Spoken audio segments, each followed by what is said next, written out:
गोटे जाति से लड़े कर गर्वित परंपरा को लेकर तुम गर्व आसो कुलबुद्ध मधुसूदन जो आह्वान देते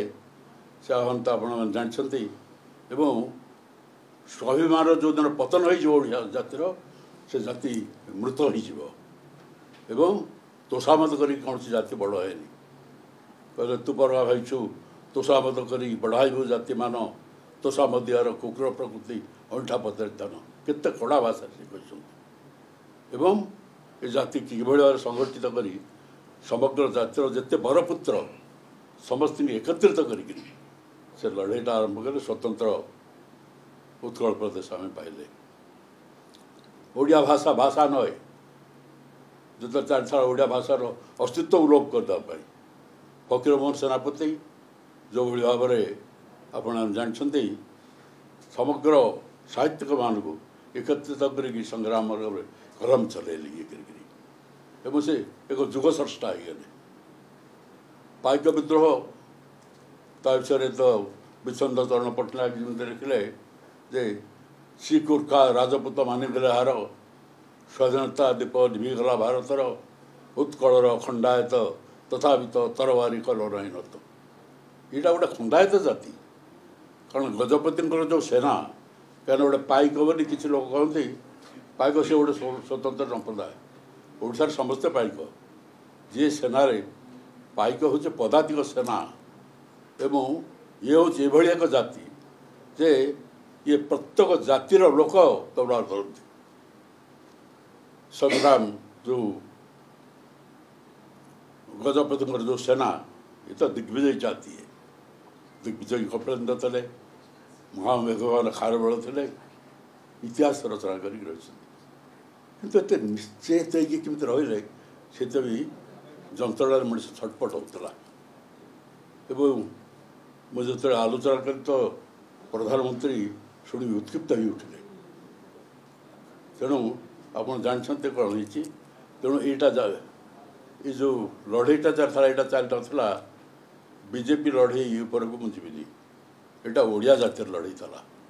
स्वाभिमान स्वाभिमान अप्रुत हो अनेक लोग बंदी होगी रही कही पाना पूरा सदे नीरव निस्तब्ध हो फ्रीडम ऑफ स्पीच नाई सांबादिक माने चारिड़े प्रवेश भी नहीं सब नाना प्रकार से जो होता गोटे प्रकार अचल अवस्था मत आसी दी तीन थर मु तो सब कहे अनेक समय सब इलेक्शन कमिशनर आगे जाकि आपत्ति कर विश्व शुण माने से सांविधानिक पदवी रहीकि से कहते राजनीति राजनीति जो मैंने बुझीते राजनीति हूँ श्रेष्ठ नीति एवं से नीति की पाइबा बड़ कष्टकर व्यापार किंतु freedom of speech and expression जोटा रही संविधान रे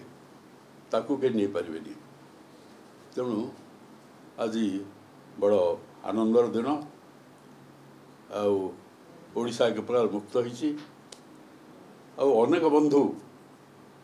जो मैंने भावुथे बंदीशाल अच्छा बोली मुह कर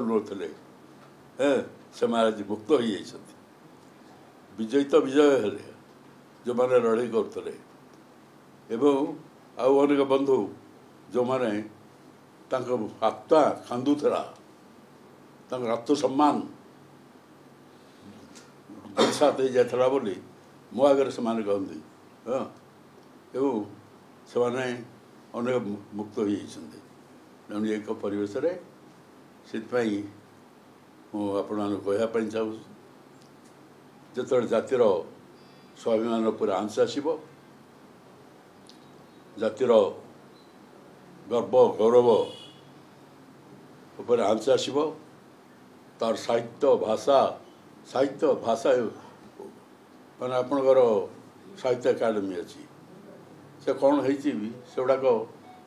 बेसी कहले ये हम आप लक्ष्य कर से सबुत रहीकि आपण कलम चलातु स्वाधीन भाव ए जाति रो गर्व गौरव स्वाभिमान से सब वंचित सब रहू आपण मैंने दिग्दर्शन देवे आपण मैंने लिखे सरकार जे हो सरकार जे ओडिया जातर स्वाभिमान को रख यार गर्व गौरव एवं ता सहित यार विकास सबु क्षेत्र एवं प्रत्येक छोटिया मनीषार कथा को शुण जे जे कई सरकार हो गरीब दरिद्र निष्पेषित अवहेलित लोक जो मैंने देवड़ दिमुठा खाई पाऊना जो मैंने नाना प्रकार सुविधा सुजोग जोड़ा संविधान प्रदत्त